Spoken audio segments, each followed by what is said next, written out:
en tout cas au pasteur et à Pierre aussi de l'accueil que vous me faites et la confiance aussi. Je pensais la même chose. Si vous ne me connaissez pas, à part Pierre et l'église de Courcelles, mais voilà, je suis tellement heureux d'être là. Alors, pour mieux faire cette semaine, il faut que je me présente, que vous sachiez qui je suis quand même. Voilà, c'est vrai, le contact marche mieux quand on sait qui on est. C'est difficile au début. Alors, c'est vrai, d'ailleurs, j'ai remarqué ça, pendant la louange, on ne se connaît pas, on est tous différents, alors on n'ose pas, et puis voilà, mais à la fin, voilà, tout le monde saute de joie. Alors c'est pareil avec moi. Alors moi je m'appelle Hervé Guillois. C'est vrai, je suis né en Picardie, à Amiens. Voilà, mais mon origine est de Port-la-Nouvelle, tout près de la mer Méditerranée, à côté de Carcassonne. La mère de mon père est d'origine là-bas. Et puis, alors, je suis marié, j'ai 4 enfants, 2 filles, 2 garçons, j'ai 4 petits-enfants, je suis un grand-père. Et puis, alors, mon épouse s'appelle Chantal, et puis on habite donc à côté de Carcassonne maintenant, mais c'est juste à côté, à 5-10 minutes à côté. Et puis, c'est vrai que c'est une ville extraordinaire, Carcassonne, n'est-ce pas? Vous avez dit, qui a déjà connu Carcassonne? La cité de Carcassonne, il faut voir ça, c'est la plus belle ville au monde. Je l'ai dit. Ils savaient, ils s'attendaient à ça. Mais voilà, non, c'est parce que, en fait, je suis tellement content. C'est vrai que c'est une ville où il y a tellement de monde, de tout pays, toute nationalité qui viennent visiter notre belle cité du XIe siècle et qui n'a jamais été démolie et qui a été restaurée quand même parce que ça s'usait avec le temps. Mais en fait, on vient de trouver, alors là, je vais vous faire une belle surprise, on a nettoyé les fonds du château pour refaire un peu la restauration, et ils ont découvert, dans les fondations du château, des vestiges des premiers chrétiens. Alors j'ai dit, même déjà, il y a 2000 ans, elle existait déjà. Alors peut-être pas dans la même forme, parce que ça s'est fait après, au fil des années, mais en fait, il y avait quelque chose là. Alors j'ai dit, il y a un héritage. Super, moi qui croyais que c'était une ville très loin de Dieu. Non, il y a un héritage. Donc, c'est vraiment une ville super et il y a beaucoup de monde. Les gens sont spéciaux. J'ai pas l'accent de là-bas, sinon vous ne me comprendrez pas. On roule beaucoup et on comprend rien du tout. Ça fait rien, on parle très vite, les Carcassonnais. Voilà. On est à 30 minutes de la mer Méditerranée pour se baigner. C'est super, la Grande Bleue, là. Après, on est à 1h30 pour faire le ski. C'est pas mal, quand même. Et on est à 1h30 de l'Espagne. Voilà, comme ça, vous avez tout de suite, là. C'est super, c'est joli. C'est pour ça que c'est la plus belle ville au monde. Juste à côté de tout. Et puis voilà, tout le monde est obligé de passer par là. Si vous descendez pour aller vers la Méditerranée, vous êtes obligé de passer par Carcassonne. Si vous passez par cette route, parce que vous descendez par là, à 20 là-bas, à 10, hop, voilà, et vous y êtes, et vous passez obligatoirement à Carcassonne. C'est obligatoire, on voit la belle cité sur le côté de l'autoroute. Voilà, vous me connaissez un peu plus. J'ai un ministère prophétique, et ça me fait voyager dans beaucoup de pays, beaucoup de nations, c'est vrai. Je vois de plus en plus de nations. Tout dernièrement, j'étais au Népal, rendez-vous compte là-bas, tout près de l'Inde, en face de l'Himalaya. C'est super de regarder la belle montagne, les neiges éternelles.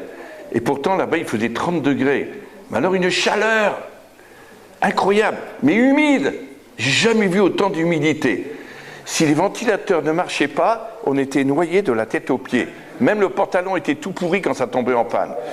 Ça coulait de partout. Alors on se tirait un peu le pantalon, ça collait. On avait l'air bête un petit peu. Quand j'allais à l'hôtel, on couchait à l'hôtel parce qu'ils disent pour quand même avoir un peu de confort. Le lit était tout humide, tellement c'était humide, je vous assure. Voilà. Et puis, je voyage. Alors, j'ai pas fait que là, j'ai fait beaucoup de pays. La Belgique, voilà, mémorable Belgique, Liège, tout ça. J'ai voyagé un tout petit peu en Belgique quand même. Et puis, Bruxelles aussi. Après, j'ai fait aussi l'Allemagne, j'ai fait l'Écosse, j'en cite quelques-uns comme ça, mais je vais en oublier, je suis sûr. La France, bien sûr. Après, j'ai fait aussi la Suisse, l'Italie, J'ai fait Madagascar, l'île de la Réunion, l'île Maurice, je vais bientôt retourner là. Après, qu'est-ce que j'ai pas fait plutôt? Alors, Israël aussi. Enfin voilà, j'ai voyagé beaucoup, j'en ai oublié Canada aussi. Et puis, oui, il y en a vraiment beaucoup quand même. Hein. J'ai jamais autant voyagé avec le Seigneur. Je suis toujours entre le ciel et la terre. Voilà, en vrai, c'est ça. Je sais déjà comment ça se passe, la moitié du ciel. Voilà, j'ai un peu plus que certains quand même. Mais il y a encore du trajet pour aller plus haut encore. Mais voilà, ça va venir. Hein. Et voilà, je suis un homme tout simple, qui a encore plein de défauts. J'apprends. Et on apprend tout le temps jusqu'au retour de Christ. Et je crois que j'ai compris une chose, c'est qu'avec Dieu, il n'est pas compliqué. Puis il n'aime pas les gens compliqués. Alors ça fait que c'est facile avec moi. Voilà, il n'a pas trop de mal. Et puis, moi non plus d'ailleurs, heureusement qu'il est simple. Et puis voilà, alors donc oui, mon ministère n'a pas démarré comme ça tout de suite. Hein. Quand je me suis converti, c'était sur le tard. Et puis juste, je vous raconte un petit peu une histoire de comment j'ai une partie de mon témoignage. Et puis, pour que vous me connaissiez encore un peu plus, en fait, j'étais régisseur d'un conservatoire de musique. D'un conservatoire à Amiens, 1250 élèves. Et j'étais régisseur. Alors là, il y avait l'art dramatique, la danse, le chant, l'art lyrique, il y avait tous les instruments de musique, classes de solfège. Enfin, il y avait vraiment beaucoup de gens de la musique du matin au soir. Et c'était super. En tant que régisseur technique, je m'occupais de tout ce qui était l'organisation des concerts, de tout ce qui était des classes de solfège. J'appelais pour avoir des jurys pour les examens de musique, d'instruments et tout. Voilà, bref, peu importe, j'avais un boulot que j'aimais énormément. Mais passionné dans mon boulot, vraiment passionné. Mais tellement passionné que je dormais plus que 2 heures par nuit.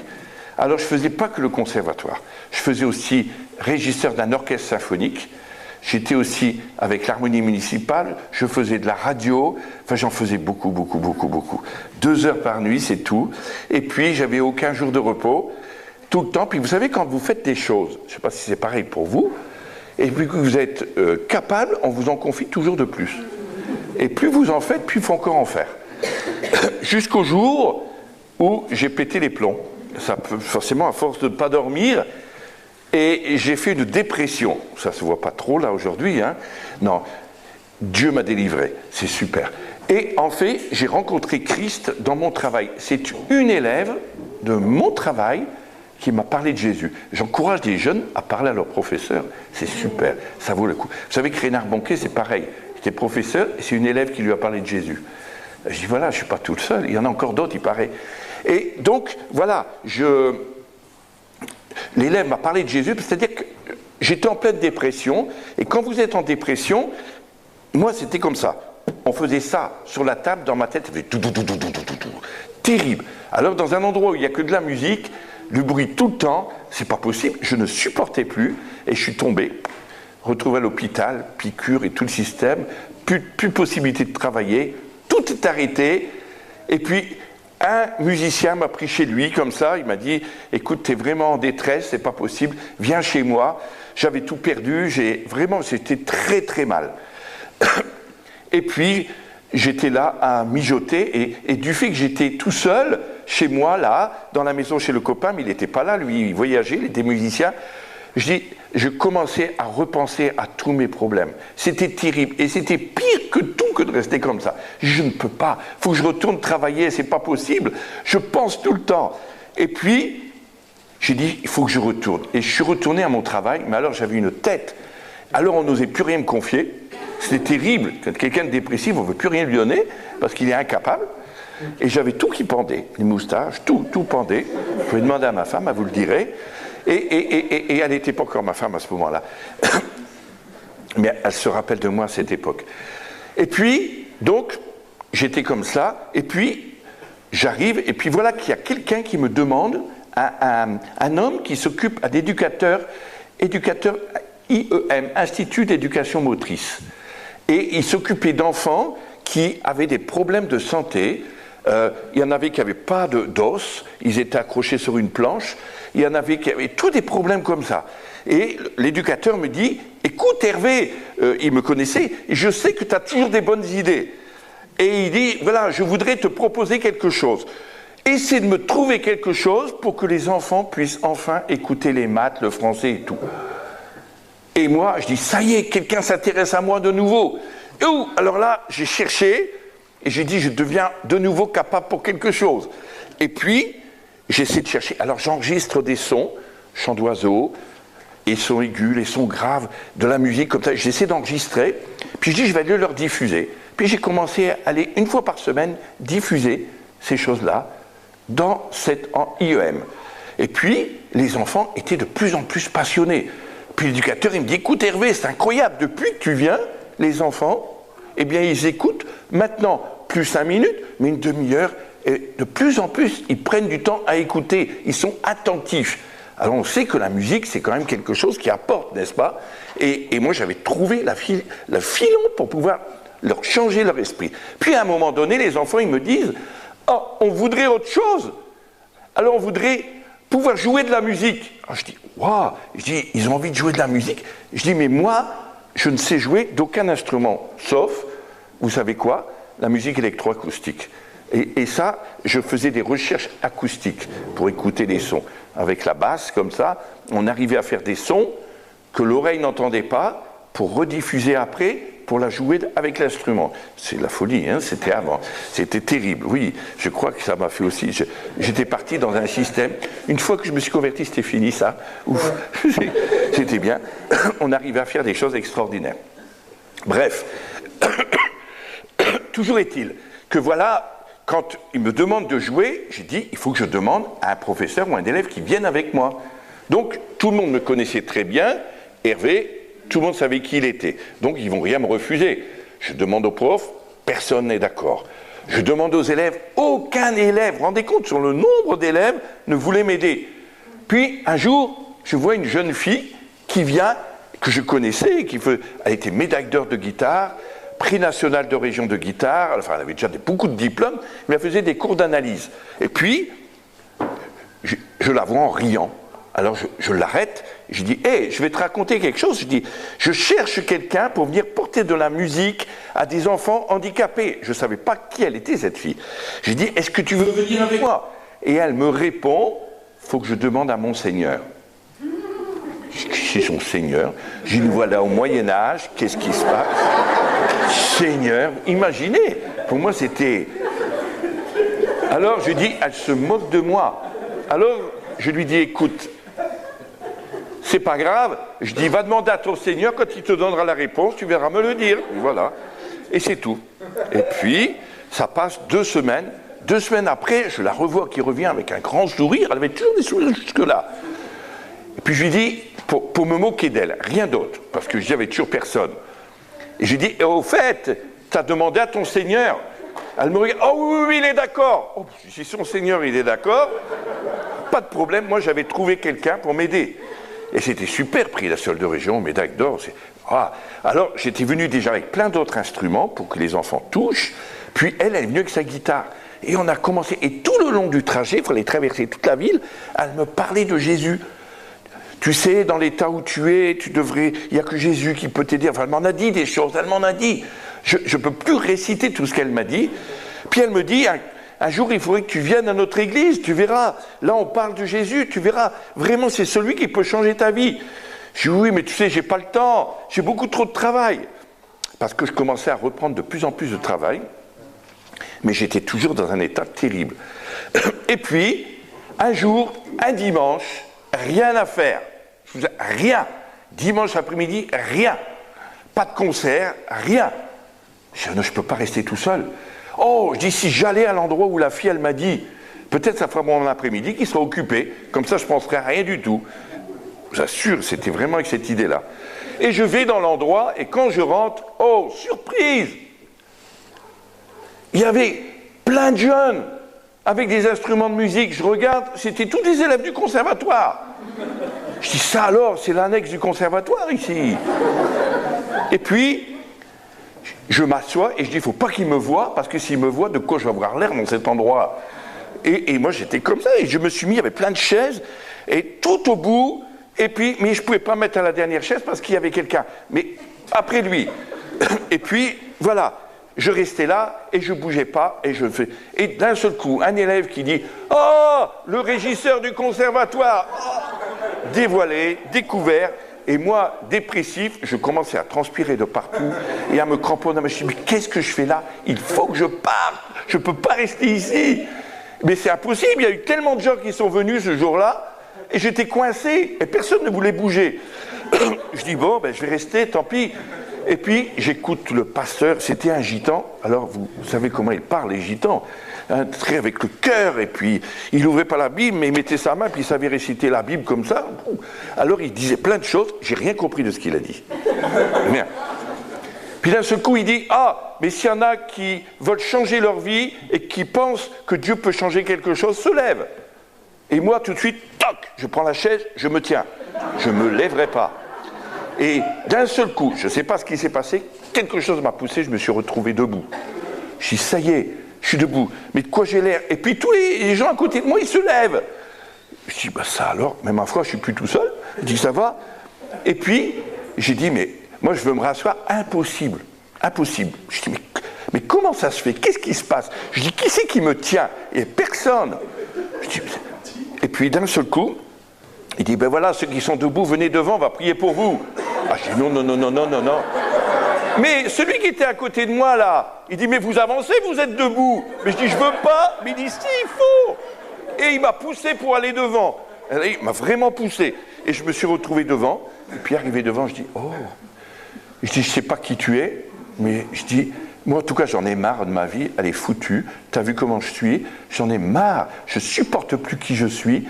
Si tu peux quelque chose pour moi, fais-le. C'est tout. Ma prière, dans mon cœur, comme ça.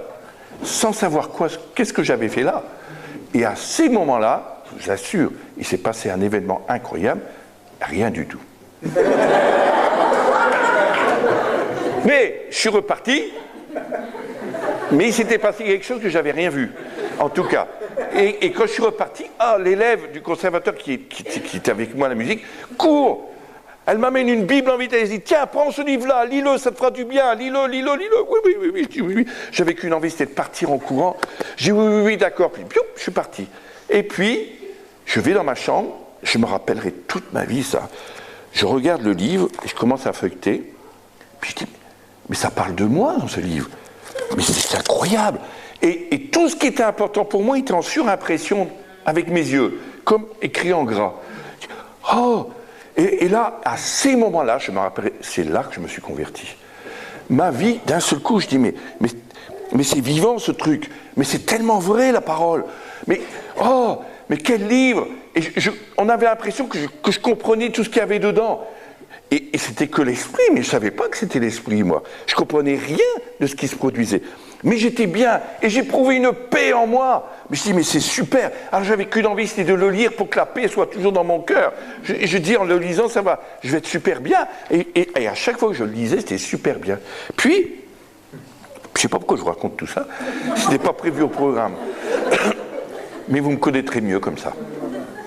Et puis après, un jour, alors, oui, je ne sais même plus comment c'était quelques jours après, je crois, je ne peux plus dire les moments, d'un seul coup, j'étais dans ma pièce et je lisais la Bible, comme ça, et puis je me trouvais tellement bien, tous les soirs, c'était tellement bon pour moi, et une grande lumière est arrivée. Mais alors une lumière incroyable, brillante. Je dis, mais il y en a qui m'éclairent avec des projecteurs dehors, et j'étais au 4e étage, c'est impossible. Puis je regarde ma lumière, mais elle n'est pas forte ma lumière ici.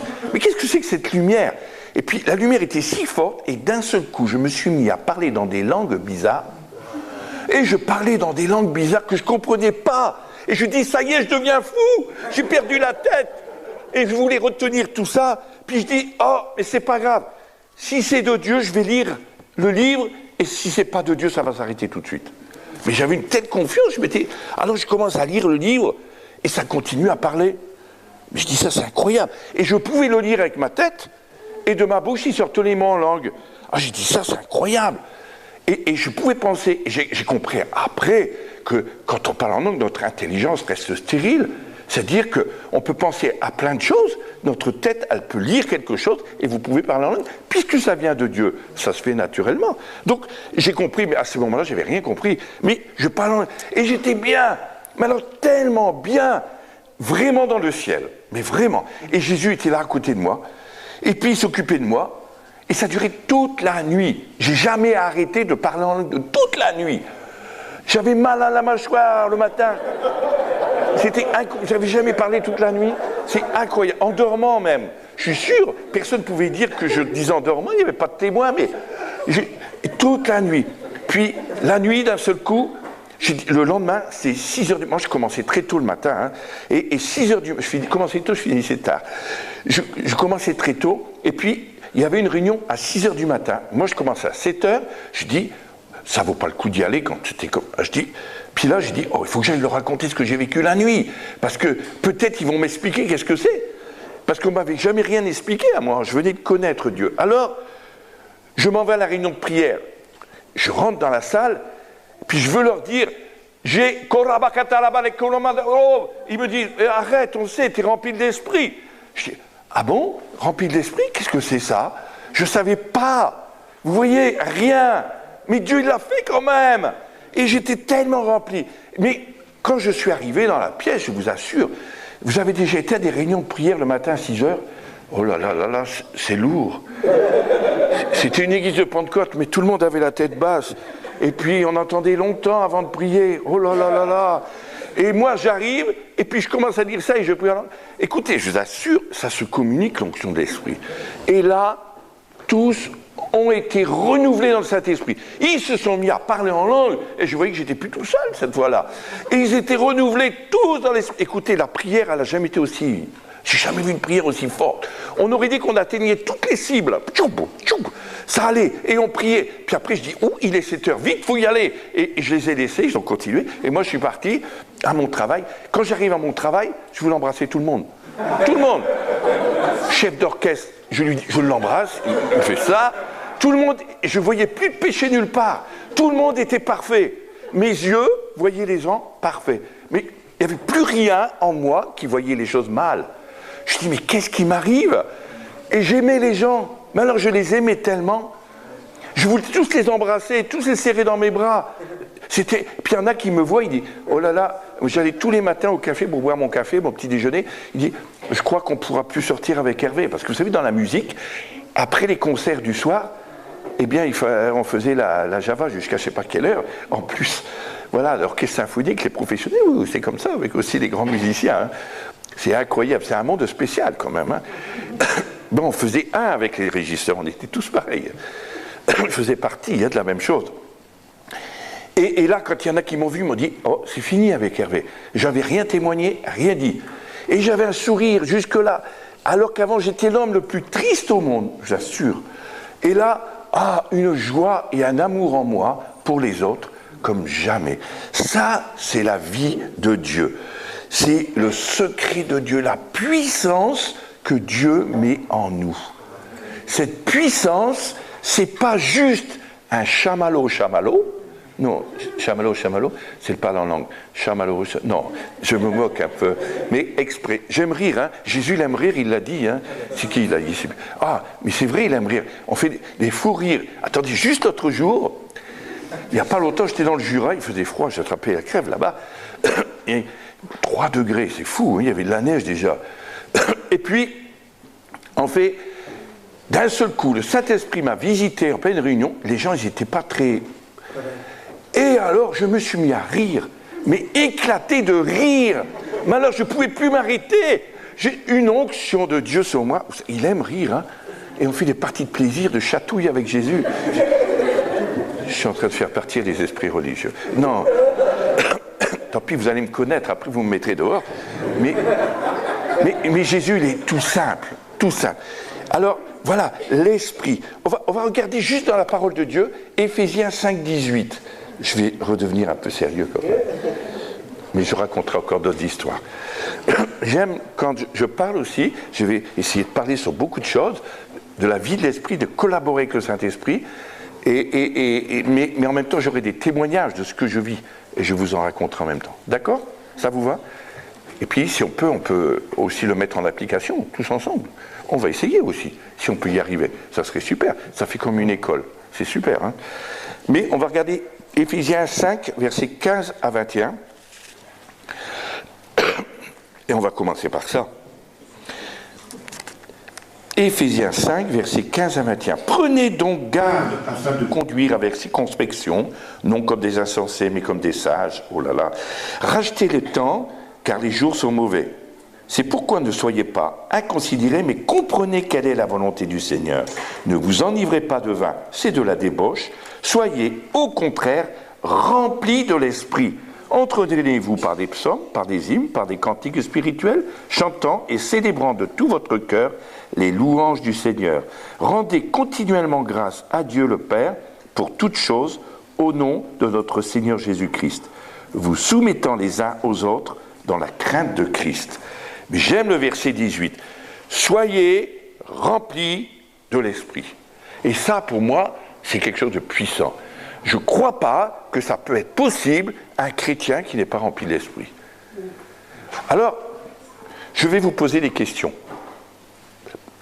Et vous allez me répondre. On travaille ensemble? Ça va? D'habitude, on fait une grande prêche comme ça, mais moi, j'aime collaborer. D'accord? On va essayer un peu. C'est juste le pasteur qui répond. Mais qui s'égalise ça?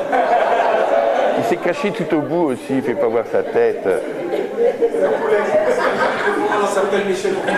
Ah, Il s'appelle Michel Poulet. Ah, tout à l'heure on a parlé de poulet. T'as vu, il faut passer à la grillade les poulets. Voilà. Alors on a le choix entre trois manières de vivre en tant que chrétien. Je vous cite le premier choix.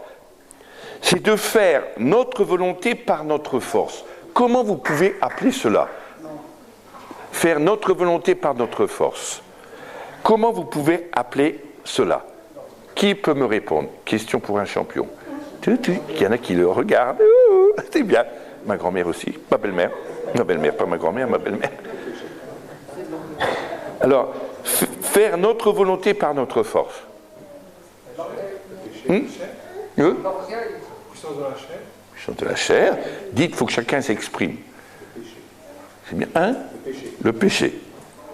L'orgueil, elle a dit. L'orgueil. Un mot qui résume tout. De la folie. De la folie, c'est vrai quelque part. Tout ça est vrai quand même un peu. Mais, hein? Religion. Non, pas ça. Aveuglé. Hein? Être aveuglé. Être aveuglé. Dites encore. Hein?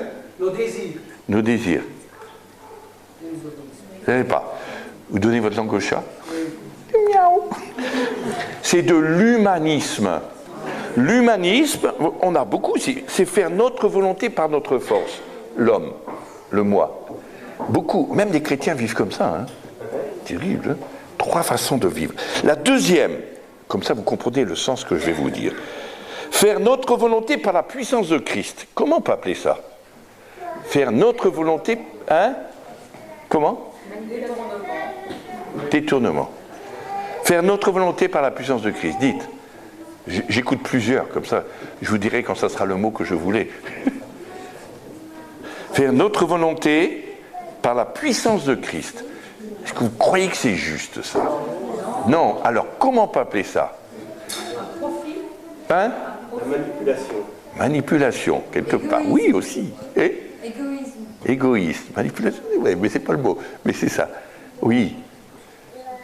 Quelque part. Il y a un mot qui résume. Égocentrisme, entre autres. Il y a un mot qui résume. Vous avez vu tout à l'heure, j'ai dit, notre volonté par notre force, c'est l'humanisme. Et là, je parle, faire notre volonté par la puissance de Christ. Vous donnez votre langue au chat? Oui? C'est la religion. Et combien au milieu, il a dit tout à l'heure, mais il l'a dit un pas en avant. Mais c'était bien quand même. La religion. Faire notre volonté par la puissance de Christ. Ça veut dire, voilà, on met Dieu partout. Dieu il m'a dit, Dieu il a fait, Dieu là, mais il n'y est pas. Ou alors on prêche et puis finalement il n'y est pas. Il ne se passe jamais rien. Ou on met des... Voilà, tu as dit tout à l'heure le mot, comment tu as dit? C'est la religiosité, ça. Moi, je dis, je vais encore plus loin. C'est de l'occultisme chrétien. Je crois que je vais me faire fusiller, mais Pierre, il va me défendre. Mais c'est tout à fait ça, la religion. Si vous saviez qu'on ne se rend même pas compte qu'on a encore des esprits religieux en nous. Et des fois, notre volonté, on fait notre volonté et on met Christ au milieu de tout ça. Combien de chrétiens, combien même de serviteurs de Dieu manipulent comme ça? C'est terrible, hein? La troisième façon, faire la volonté de Christ par la puissance de Christ. Alors là, comment on l'appelle? En fait, c'est celui que je voulais. C'est le troisième. Faire la volonté de Christ par la puissance de Christ. Marcher par l'esprit. Hein? Le royaume. Le royaume. La communion. J'ai pas entendu. Faut crier fort, hein? C'est ça un disciple. Hein? C'est ça un disciple. Le Disciple. disciple. Oui, c'est dedans aussi, on peut dire. Il y a un mot qui résume, c'est la vie abondante. Dieu, il a donné la vie abondante. C'est la vie abondante, c'est de faire la volonté de Christ par la puissance de Christ. Tout ce que Christ veut me montrer, je le fais. Quelle est sa volonté? Elle est bonne, agréable et parfaite. De toutes les façons, Romains 12, 2. Si elle est bonne, agréable et parfaite, sa volonté, alors il me parle et il me dit les choses et je le vis dans la puissance de Christ. Ça, c'est vraiment, comme Paul l'a dit en 5 mots, soyez remplis de l'esprit. Et ça, c'est le secret de la puissance que Dieu a mis en nous. Et quand on regarde le temps du verbe utilisé dans la version grecque, ça c'est pour lui, il va me dire après si je me plante, je prends des risques là, c'est l'impératif présent continu, ça veut dire laissez-vous constamment à nouveau remplir par le Saint-Esprit. Laissez-vous constamment à nouveau remplir par le Saint-Esprit. C'est pas juste à un moment donné, comme moi je l'ai eu dans ma chambre, mais c'est continuellement, ça veut dire que tous les jours de ma vie, Dieu veut me remplir, tout le temps, pour donner. Après des fleuves d'eau vive vont couler de ton sein, mais il faut que tu sois rempli continuellement. On a besoin continuellement. Laissez-vous constamment à nouveau remplir par le Saint-Esprit. On regarde dans la Bible quand les disciples, dans les actes, acte 2, ils étaient remplis, puis après ils ont vécu la dépression, et puis acte 4, ils ont dit « Oh Seigneur, on va mourir, regarde Hérode, tout le monde se lie contre nous ». Acte 4. Et le lieu où ils étaient s'est mis à trembler. Ils ont été renouvelés dans le Saint-Esprit. Ils avaient besoin de ça. Ils ont compris que la vie de l'Esprit, c'est tout le temps. C'est pas juste quand on vient à l'église le dimanche. Parce qu'à ce moment-là, les pasteurs, il faut que tout le temps ils remontent le moteur. Mais non, c'est tous les jours de notre vie qu'on doit vivre avec l'Esprit. Et quand on regarde tout le long du Nouveau Testament, on trouve 2 formes de plénitude de l'Esprit. L'une initiale intervient au moment de la conversion, ça vous le savez, parce que celui qui dit que Jésus-Christ est Seigneur, il a l'Esprit de Dieu. Sinon, alors il y en a qui ont dit, ouais, non, s'ils n'ont pas été baptisés, ils n'ont pas l'Esprit de Dieu. Je dis, si, on a l'Esprit quand on a accepté Christ. Comprenez, c'est la première forme. Et l'autre nous équipe pour les épreuves et les occasions du ministère du chrétien. Dieu nous donne son esprit au début, puis après, il nous équipe et nous donne une puissance, et moi j'appelle ça un manteau sur nous, c'est-à-dire une onction qui met comme un manteau.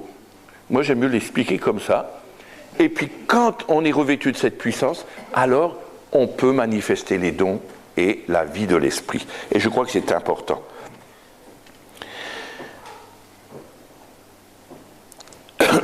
Tous les dons qui nous sont indispensables, et on en reparlera si on a le temps, j'aurais tellement de choses à vous dire, mais je ne pourrais certainement pas tout dire, mais en tout cas, Dieu va nous équiper pour nous lancer à l'aventure de la vie abondante. C'est une aventure extraordinaire, la vie de l'esprit.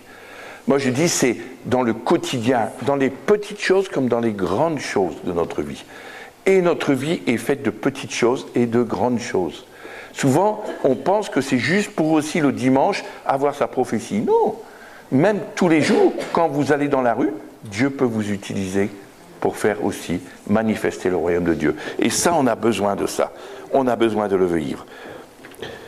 Chaque nouvelle possibilité, chaque nouveau problème nous présente une occasion de recevoir la puissance renouvelée pour affronter la situation, les circonstances. La relation immédiate avec lui est tellement importante. Dès que vous commencez à vivre cette vie de l'esprit, eh bien, vous avez une communion avec lui si forte.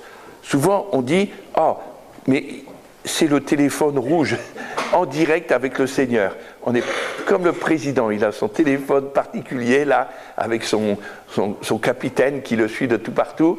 Et je crois que Dieu veut nous donner cette relation avec lui. Chacun de nous, on se trouve confronté à des tâches qui nous dépassent. Et Dieu veut nous apprendre à dépendre de lui totalement, dans tous les domaines de notre vie. C'est pas toujours facile. Je vous raconte juste une histoire très basique. Dieu, il nous aide dans tout. Là, je vous amène au plancher des vaches. J'étais juste encore dans le Jura il y a une semaine, et puis j'étais dans une chambre, j'étais donc l'orateur, j'avais une chambre pour moi, mais voilà, je regarde, arrive un moment, il y a les toilettes intérieures, plus de papier à toilette. Vous allez voir, je vous fais descendre jusque dans les toilettes là.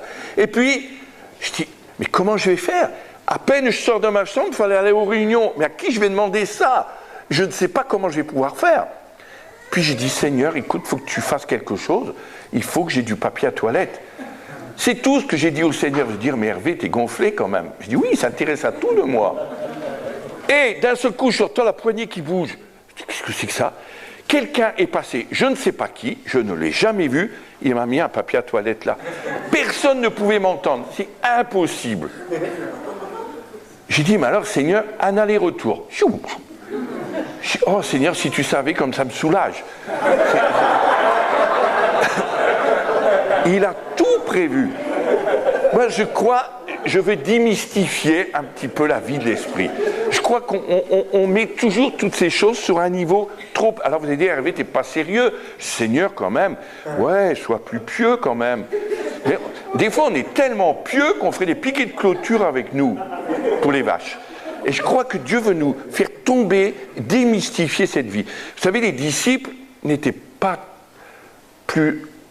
C'était tout simple avec eux. C'était une vie normale. Ils vivaient avec l'esprit tous les jours. Dans tous les domaines, dans les petites choses comme les grandes choses, Dieu veut nous apprendre. Alors je ne dis pas que tous les jours, je suis celui qui écoute le Saint-Esprit. Je suis comme tous les autres aussi. Des fois, j'oublie, parce que je pense que je peux y arriver tout seul. Ou des fois, je ne pense même pas à lui demander « Seigneur, viens m'aider, j'ai besoin d'une solution ». Et puis après, quand je me casse la figure et que je n'arrive pas, le Seigneur, il dit « Hervé, Hervé, je suis là ». Ah, je dis oui Seigneur, et là on peut lui demander, et il nous aide dans les petites choses et les grandes choses de notre vie. On a besoin de lui. Ne vous inquiétez pas, le Seigneur ne nous donnera jamais des événements ou des circonstances qui vont nous dépasser au-delà de nos forces. Mais l'Esprit sera toujours là pour venir nous secourir dans nos problèmes et nos besoins. C'est vrai que beaucoup du peuple de Dieu passe par des épreuves difficiles. Moi, j'ai vu, et je vois, je voyage, je me rends bien compte de tout cela. C'est pas toujours facile. On dit, ouais, la vie de chrétien, c'est sur le ciel, et puis, non, on a aussi les pieds sur la terre. Et il faut affronter les impôts à payer, il faut affronter, voilà, tout. Mais notre Dieu pourvoira tous nos besoins. Notre Dieu sera là toujours. L'Esprit va nous éclairer. Il a parlé de ça tout à l'heure. Et je crois que c'est vrai. L'Esprit de Dieu fait des choses extraordinaires. Dieu veut nous apprendre à dépendre de lui dans toute notre situation. Notre seule préoccupation consiste à découvrir où il nous dirige, puis à avancer avec audace là où il nous amène, sachant qu'on aura la force nécessaire pour accomplir. Vous savez, il y a eu des paroles tout à l'heure, j'ai bien aimé tous ceux qui ont apporté des paroles. C'est dommage qu'on n'y ait pas rentré, il faudrait les mettre en application tout de suite. Moi j'aime, quand on reçoit une parole, voilà, qui c'est qui a été touché là, ici, vite, viens, on va prier pour toi tout de suite. Comme ça s'applique tout de suite. C'est super quand c'est comme ça. Ça fait du bien à celui qui a parlé, puis à l'autre aussi, je crois. Mais vous savez, il y a une chose, on ne peut, vous avez fait du bateau, ceux qui font du bateau, vous allez comprendre, on ne peut diriger le vent mais on peut orienter nos voiles. Et l'Esprit de Dieu, on ne sait pas où il souffle, mais d'où il vient, mais dès qu'il souffle, c'est orienter notre vie en fonction de là où il va. Et ça, c'est quelque chose de formidable. Parce qu'on a des surprises tous les jours, des choses extraordinaires qu'on vive, mais formidables, des surprises, des rendez-vous divins, des choses qui vont changer notre vie, qui vont épicer notre vie. On dit comme ça, épicer, mettre du goût à notre vie. Hein, pour les Italiens et tout ça. On mange bien chez les Italiens. Ce midi, j'ai mangé chez les Italiens, on mange bien. Hein. Oh. On a assez à manger pour toute la journée quand on a mangé. C'est super. Dieu veut qu'on apprenne à sentir, à expérimenter où le Saint-Esprit souffle. Qu'est-ce que je vais faire? Je pars ce matin, comment tu vois, Seigneur? Qu'est-ce que tu vas mettre sur mon chemin? Qui va être là? À qui tu voudras que je parle? Je vous raconte une petite histoire, juste en parlant de ça. Peut-être il y en a qui l'ont déjà entendu, mais enfin pour tous ceux qui ne l'ont pas entendu, un jour j'étais en Suisse, et puis avec mon ami, et on a enseigné dans une école, à Burtigny, je ne sais pas s'il y en a qui connaissent ça, bref, c'est en Suisse. Et puis, mon ami, il est missionnaire, il était à Madagascar. Là-bas, bon, il n'y a pas tout comme on trouve en Suisse, surtout du fromage et du chocolat. Alors il me dit, Hervé, il faut que j'achète du fromage et du chocolat parce que je vais repartir. Ici, il y a du bon fromage, du bon chocolat. Tu veux venir avec moi? Ben, je dis, tu sais, moi, du chocolat, il y en a en France, du fromage aussi. Bon, c'est vrai que le fromage suisse, c'est le meilleur, mais quand même, je fais la publicité, là.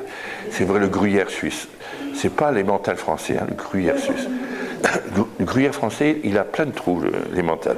Là, il n'y en a pas. Il est très bon. Puis pour savoir si du bon gruyère suisse est bon, vous appuyez sur la pâte, c'est un Suisse qui m'a dit, puis vous faites comme ça, et si ça fait... Ah, c'est que c'est bon. Voilà, il faut faire. Il ne faut pas ouvrir tous les paquets magasins, mais enfin voilà, je reviens à mes moutons. Et donc, on va faire les courses ensemble, et puis on passe par une galerie marchande, on pourrait appeler ça. Mais c'était luxueux. Alors, luxueux, des magasins. Quand je passais devant certains magasins, les bijouteries, tout ça, les prix qu'il y avait, je dis là, moi je faisais, oh, je passe. Et puis, une Audi, dernier cri exposé au milieu, ben alors tout. Puis pour arriver aux endroits où il y avait le chocolat, le fromage, il fallait passer devant tout ça. Ça c'est commercial. Mais voilà, on y arrivait, puis on revient. Lui, il avait un chariot plein, moi j'avais mon petit sac.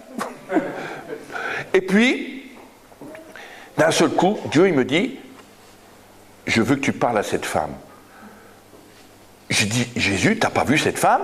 Je dis, écoute, alors elle était maquillée, super belle, alors vraiment, au talon, tout, distinguée, et puis vraiment maquillée au top, vraiment bien. Et puis, je dis à mon ami, Jésus veut que je lui parle. Mais il dit, vas-y. Ah non, mais viens avec moi, je lui dis. Elle dit, non, il te l'a dit à toi, pas à moi. Il a vu l'histoire. Et la femme, rien que de regarder sur tous les paquets qu'elle avait, c'est tous les noms des grands magasins.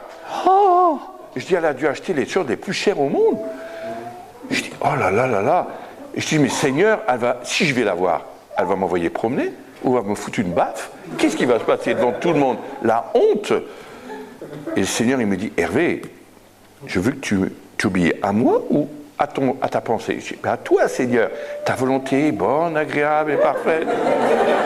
J'y vais, Seigneur.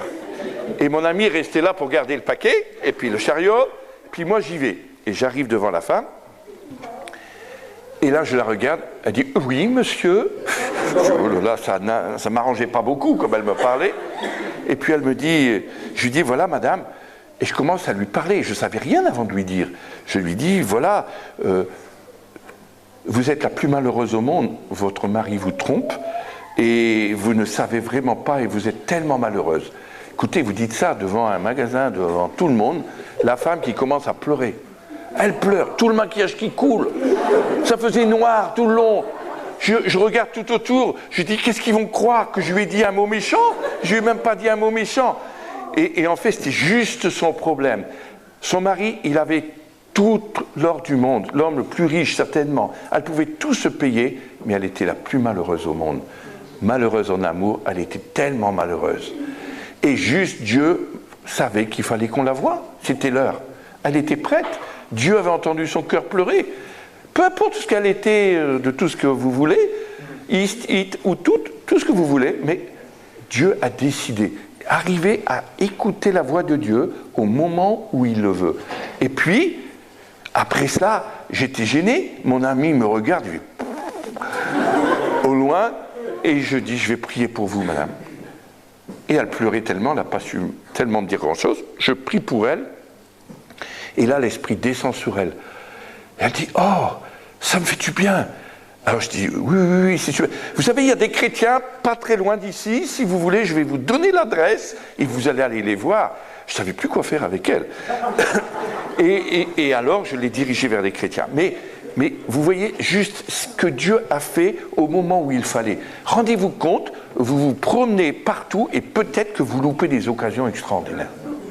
C'est conduit par l'Esprit, collaborer avec lui, être rempli de l'Esprit. Dieu va nous donner la perspicacité intellectuelle, les mots qu'il convient de dire, et il va nous donner la détermination pour faire sa volonté. Et c'est ce qu'il a fait pour moi. Il m'a donné la force d'aller jusqu'au bout. C'était pas mon style, j'aurais jamais osé l'aborder. Même en tant que rien que de la voix, j'aurais jamais voulu. Mais Dieu, quand il a dit. C'est lui qui décide, c'est pas nous. Il faut comprendre. Pour tout, il faut apprendre. Mais c'est vrai que c'est pas toujours. Comme je disais tout à l'heure, combien de fois on lutte avec beaucoup de choses, nos peurs, nos craintes, les circonstances, les événements. Et je crois que Dieu veut nous apprendre à dépendre de lui. Et si c'est avec lui, on n'aura plus peur. Parce qu'on saura qu'il est là. Notre confiance ne vient pas de ce que le Seigneur a rejoint notre équipe un peu, mais de ce que nous avons rejoint la sienne. C'est nous qui allons rejoindre Jésus.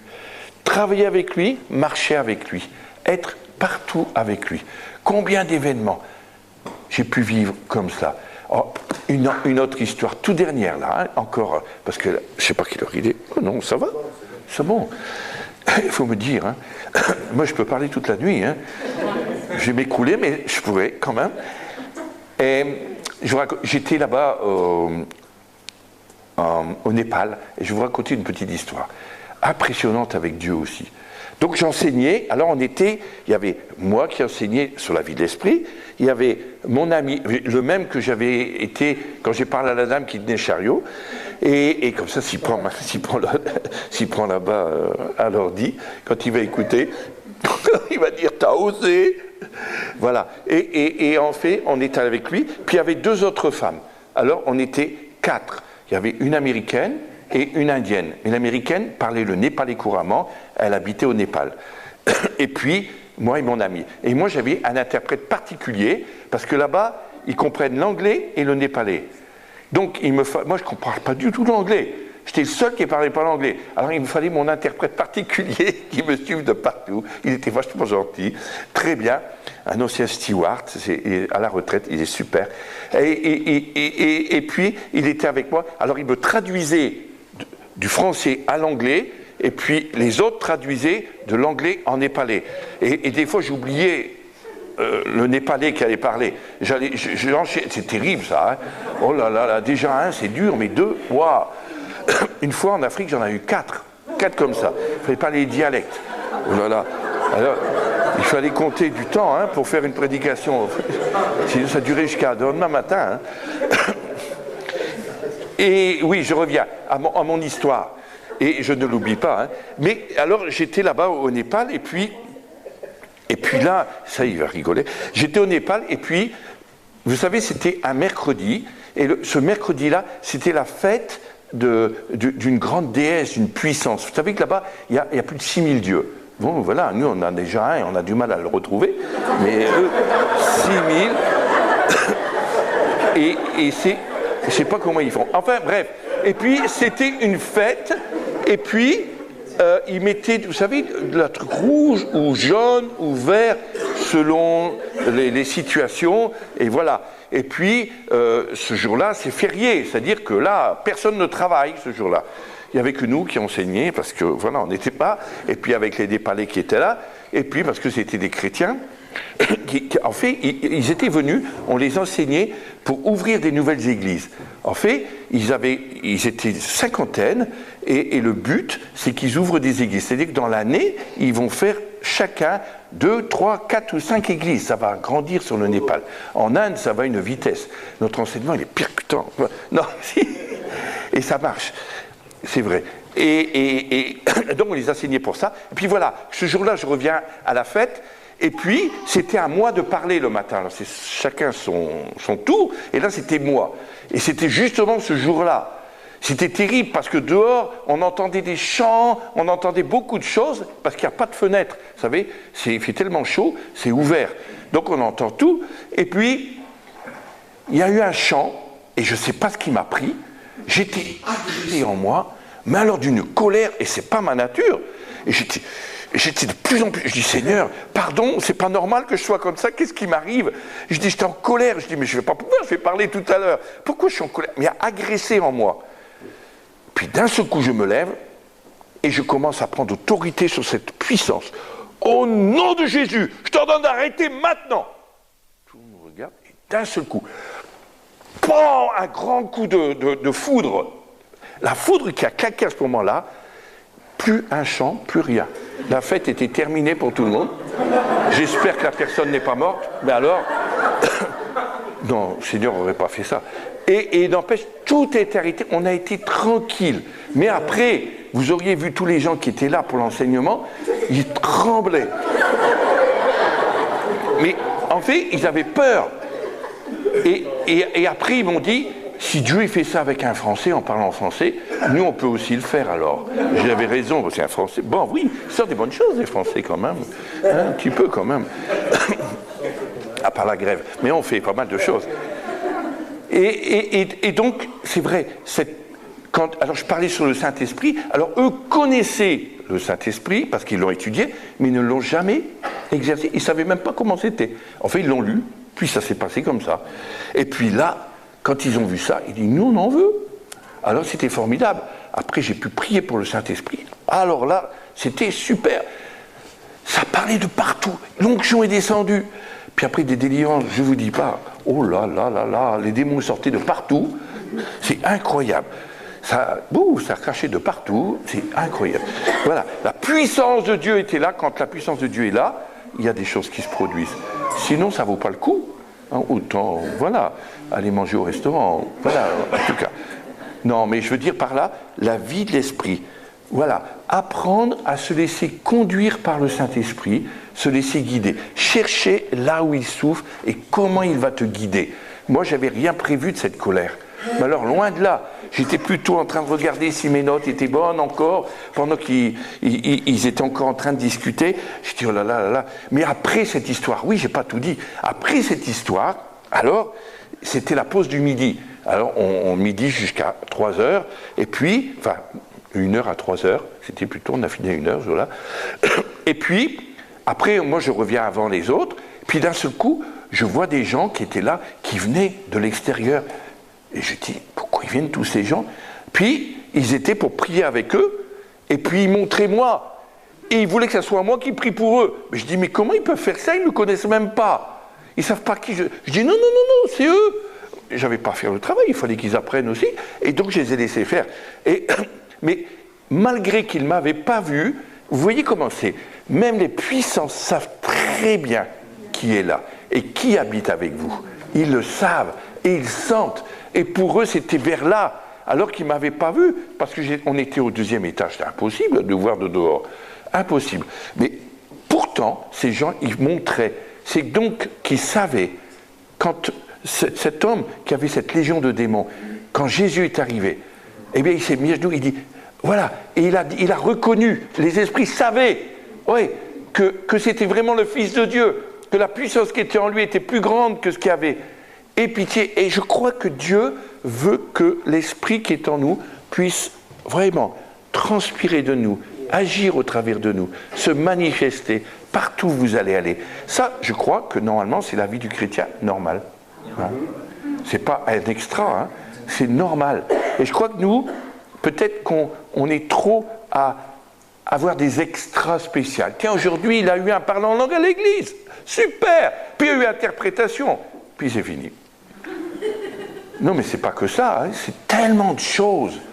La vie de l'esprit, c'est les guérisons, tous les dons, discernement des esprits. On devrait, quand on se rassemble, avoir tous les dons qui se manifestent.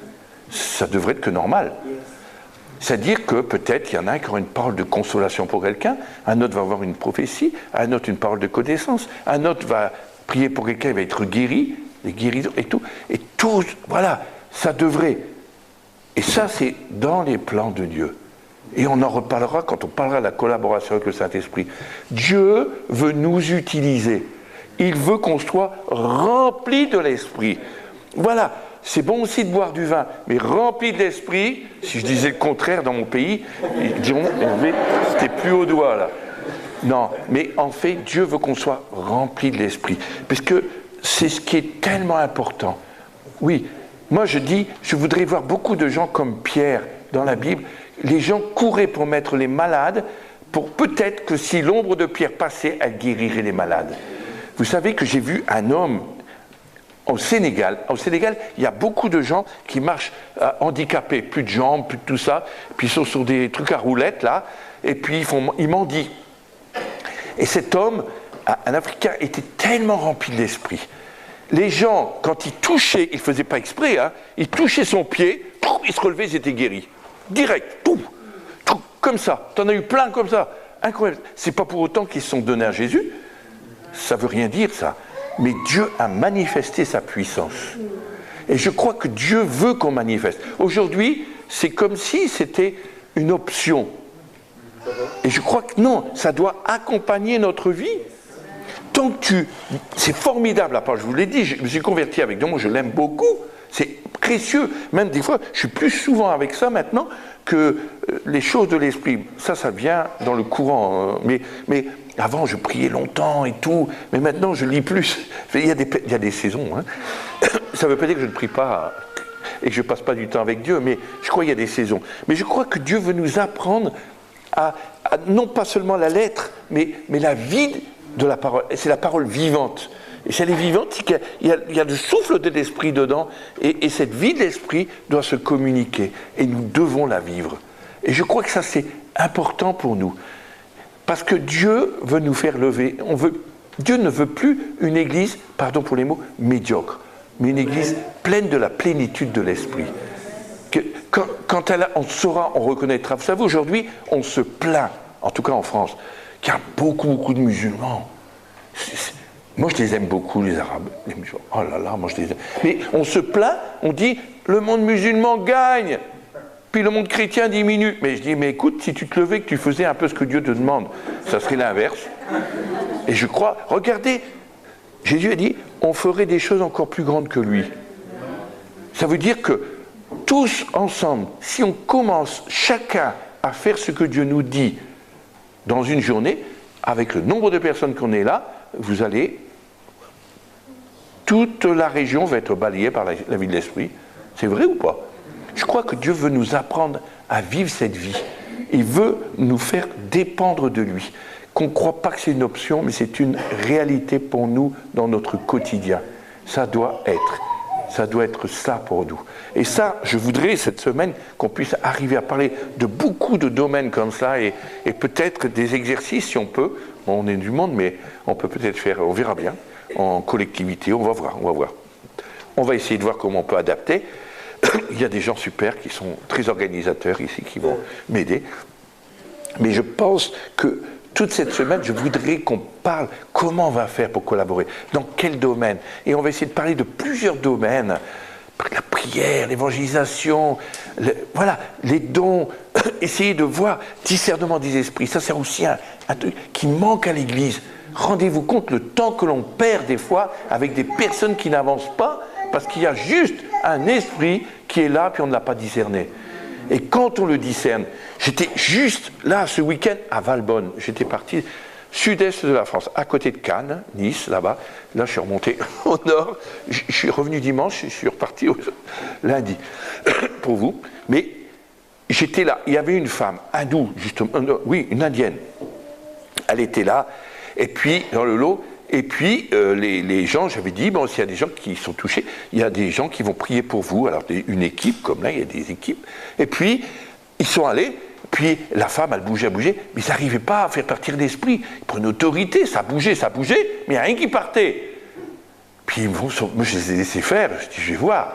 Puis après, ils sont venus me chercher, pas parce que c'était Hervé, comprenez ce que je dis, hein. Puis Dieu m'a montré l'esprit qui était en elle. Et au moment où j'ai dit le nom de l'esprit, parti. Et la femme s'est revenue dans son bon sens, et ils ont dit, mais t'as mis combien? 2 secondes. Mais je dis oui, mais tu te rends compte si tu avais passé toute la nuit à prier pour elle, puis que tu l'aurais esquintée, la pauvre dame, parce qu'elle se serait tordue. Le diable, l'ennemi, les esprits travaillent les gens tellement fort qu'il les détruit. Il faut apprendre. Je crois que tout ça, si on peut le voir, on va le faire. Sinon, voilà. Mais en tout cas, avec ce que je suis, bien sûr, mais on va essayer de parler de tout ça. Si ça vous va, ça vous donne le programme, ça vous donne soif. Comme ça, vous allez venir encore plus demain. On va écarter les murs. Non, je blague. Je me mettrai là-bas, puis comme ça, il y aura encore la place ici. Non, je blague. Mais voilà. Être rempli de l'esprit. Je crois que c'est dans les plans de Dieu, dans la volonté de Dieu. Et je crois que j'ai assez parlé de la parole ce soir, mais vous avez compris ce que j'ai voulu dire. Voilà, on n'a pas besoin de vivre une vie religieuse, ni de l'humanisme, mais la vie abondante avec Christ. Et ça, c'est pour tous les chrétiens, qui que ce soit. Il n'y a pas de petit ou de grand, je vous assure, je vous assure. Écoutez, juste une dernière histoire, parce que je ne peux pas m'en empêcher. Un jour, j'étais très malade, j'avais mal à la gorge, et je ne pouvais pas parler, puis je devais parler à du monde.